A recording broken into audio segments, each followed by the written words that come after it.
Wow, that's crazy. Dude, I really feel like a YouTuber right now. He's funny. I want to play some music. Maybe we could. No, can't. What? Copy. I'll play. You can play like 13 seconds or something. No. Well, I can play it on release, therefore no copyright. Driving too fast. Looking at him like, why the fuck he do that? Uzi, what you on, nigga? Brand new Maybach, I can't wait to ride in this shit. Driving so fast, I feel like I'll die in this shit. Driving so fast, I feel like I fly in this shit. Driving so fast, still getting head from your bitch. Brand new Maybach, I can't wait to ride in this shit. Driving so fast, it feel like I'll die in this shit. Driving so fast, it feel like I'll fly in this shit. Driving so fast, still getting head from your bitch, oh yeah.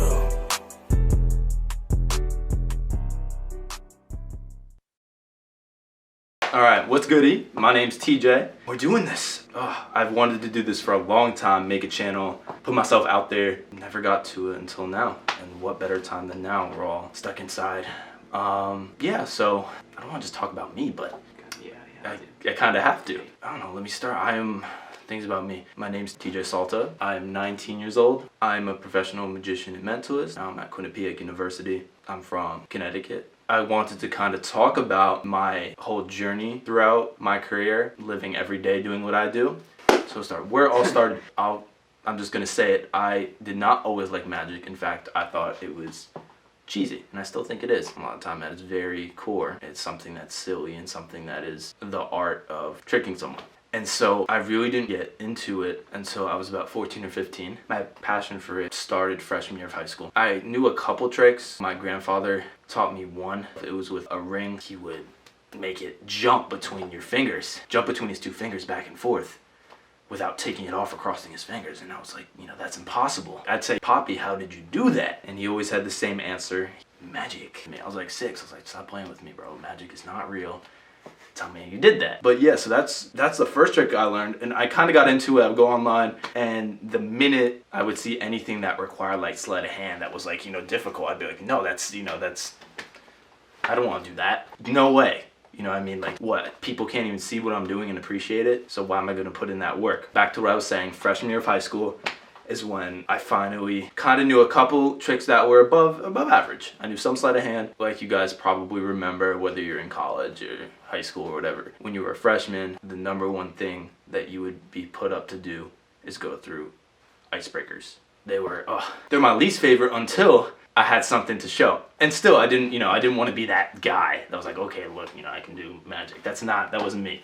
I found it cheesy still. But I remember doing some stuff as an icebreaker, just low-key. Kind of like if someone asked her, they would, my friends would kind of hype me up. They'd be like, yo, TJ, show them something. So that's kind of what got me into it. I would get these little reactions, like made people happy, changed their day up a little bit. I would get texts later, like, TJ, that trick really made my day, like, thank you.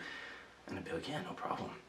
That was nothing. It wasn't bad with girls either. That's kind of what sparked it. At that point, it was still just a hobby though. I was doing lacrosse full time. I was playing for my district school because my school did not have sports. Their sports were the robotics and debate team. So I played basketball and lacrosse for another school. And at that time, I actually had a hip injury. And for lacrosse, if anyone plays lacrosse, you know that even without an injury, they make you hit the wall. The wall is just a wall that you literally practice your stick skills on. So they make you hit that for hours. They'll have you, run, hit the wall, run, and then go through drill. So anyway, I'm getting sidetracked. I was injured, and so I was forced to kind of not play games. I would still show up, but I couldn't play. And so that's where I had more time to practice. I chose to practice magic. And at that school, I'd also attend their games because that's the only games I could go to, because I'm not going to go watch. I'm not going to be like, yeah, you give them that counterclaim, bro. Like, that's not what, that's your thing. That's your thing. So I went to a football game at that school, and I went with my boy Shane, Pops. And so we were watching the game, and there was one point, it was around halftime. Pops raises my hand. He's like, yo, my boy TJ, he does magic. Show this girl some magic. I was like, what? Nah, chill. Like, come on. He's like, I'll show her some magic. And I'm like, all right. So I just got in the zone. And all I can remember is I started with a couple people. Next thing I know, I look up. The game started already. No one's watching the games. But when I tell you, I had at least probably 100 people around. Here, Nick, watch out! Feeling this.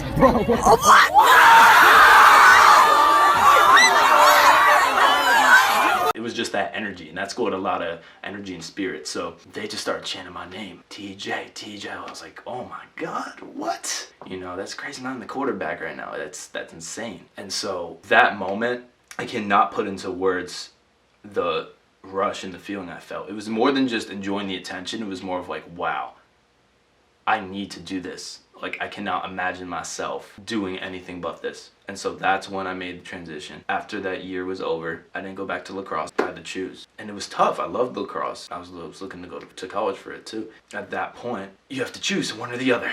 And obviously, I was like, God, choose magic. I'm sorry. I mean, no brainer.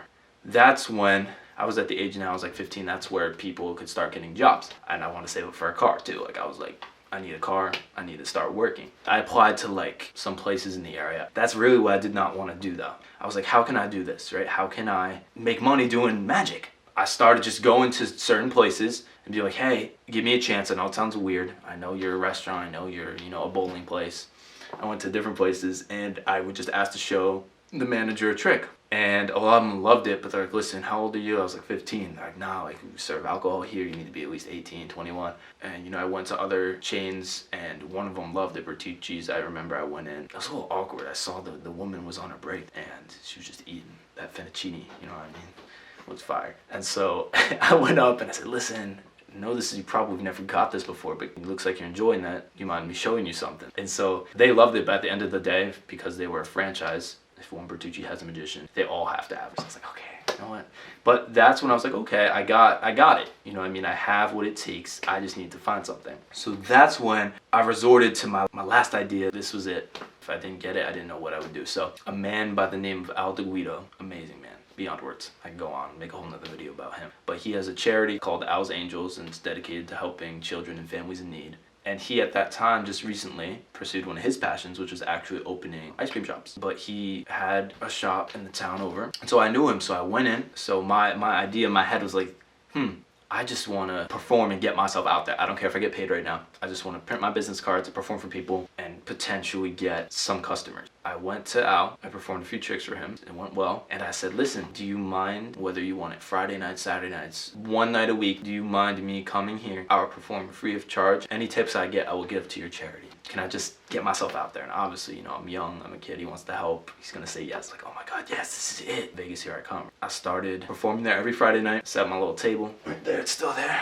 And I would perform for people. People would just crowd. It was funny, because I'm not a kid's magician, I do more adults. But when you hear a magician, and it's a younger kid, people assume that. Number one thing I get, people hear I'm a magician, they're like, oh my gosh, you're a magician, you know, my son does card tricks. I'm like, oh, you know, I'm gonna kill you. Like, do not disrespect me.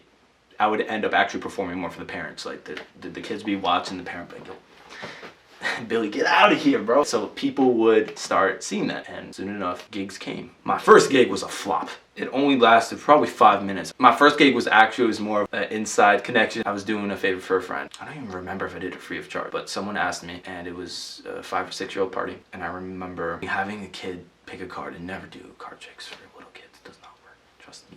But the kid ended up picking a card, put it back, said, you know, you gotta memorize that, maybe show your mom. He's like, nah, I got it. I'm like, all right, I already know where he's going with this. He's gonna mess me up. You better not make a fool of me. I'm giving them those eyes, you know what I mean? We had a conversation with our eyes. Turns out I pull out his card. I know it's his card. I've been doing this, man. I've been doing it my whole life. Not really, but I know it's his card. The kid's just like, no, not my card. I said, sir, that is most definitely, you sure? You sure? He's like, nope. And the mom, this is what made it worse. The mom's like, no, it's okay. I'm like, nope, I know. Everyone makes mistakes. Oh my God. The show lasts about 5 minutes, but I learned that day, don't do card tricks for kids. Kids are scary. Ugh. Every magician does kids at some point. I don't much anymore. I'll still do kids, older kids, but I primarily do adults. Anyway, after that was probably the one gig that, you know, I didn't feel that bad because I knew the people. But after that, I kind of started getting them more. I had my get up. Don't want to put pictures up, I probably will. It was, you know, every magician goes through that phase, man, with the tux, the tie. Like, now I'll show up like this. I don't want to be like, here's my assistant, here's my head and my rabbit.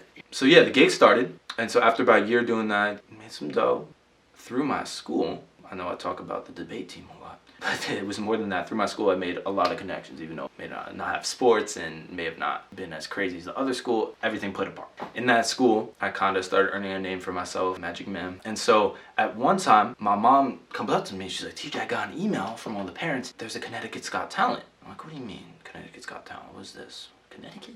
I end up going through with it. So I make a little video, send it in, and it was dope. I mean, I got good reactions from it, and they asked me to come in for an audition. Long story short, there's 3 rounds, just like AGT, same type of thing, just for Connecticut. I ended up making it to 2nd place, which I did not even expect. It was amazing experience. The support I received there was probably on par or greater than that clip. All right, so I'm afraid to say this next name, okay?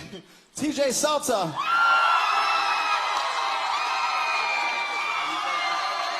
You know, I never knew that scouts would come for magicians. Like, scouts come for colleges and stuff, so there were magicians that would come up to me.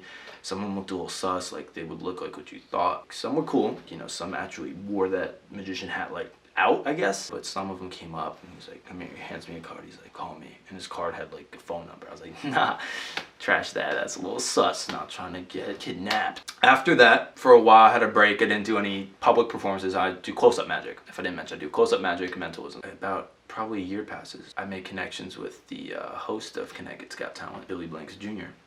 There's so much I can say about him. He's literally my best friend. He's the one that got me through and got me so many connections throughout the years. Billy hits me up, he's like, listen, we're getting Michael Carbonaro. Michael Carbonaro was coming to the theater. He's like, would you like to be in his show? I said, what? Be in his show? Like, he talks to me, like, Billy would talk to me like these people were not my idols. Like, Shin Lim, he got me to just meet him like it was nothing backstage. And I'm there like, oh my God. But Billy was talking to Shin, and he was like, Shin Lim, this is TJ Salta, he's a magician. And I'm sitting there, I'm like, oh my God. I kept my cool, but Shin's just like, oh, you're a magician too, what's up? Like, it'd be cool if we did like a show sometime. Like, he actually said that. Never got to do that. Shin, if you're seeing this, bro, I'm still down. I'll take you up on that. Billy is just the dream maker. He makes dreams come true. So anyway, back to Carbonaro. So of course I said yes. That's scary. Carbonaro requested me to, again, send a video of what I would do. Really liked what I was doing. And at one point, the same day of the show, you always do like a rehearsal. He saw the chick up close. And he was like, I never thought it looked this good like in person. And yeah, so that show went amazing. It wasn't even like I opened for him. Like, he got me in the middle of his show. He stopped his show, like did a little intro. One of the definitely top 5 moments of my life was performing with him. But anyway, yeah, so that's me. I know I missed a lot, and I know I took a long time, but just kind of wanted to give you a little bit of an intro. I'm going to try to post more. We'll see. So I appreciate you guys, for those of you who stayed all the way through. Not that I expected you to, but I appreciate that. And yeah, big things coming up soon. Let me know in the comments what things you would want to see. I'm definitely thinking about obviously showing more magic and stuff, but it's not limited to that. I kind of want it to be a channel where you can just kind of join me, just vibe with me, see what's going on day to day. Big things planned. Let's do this outro, bro.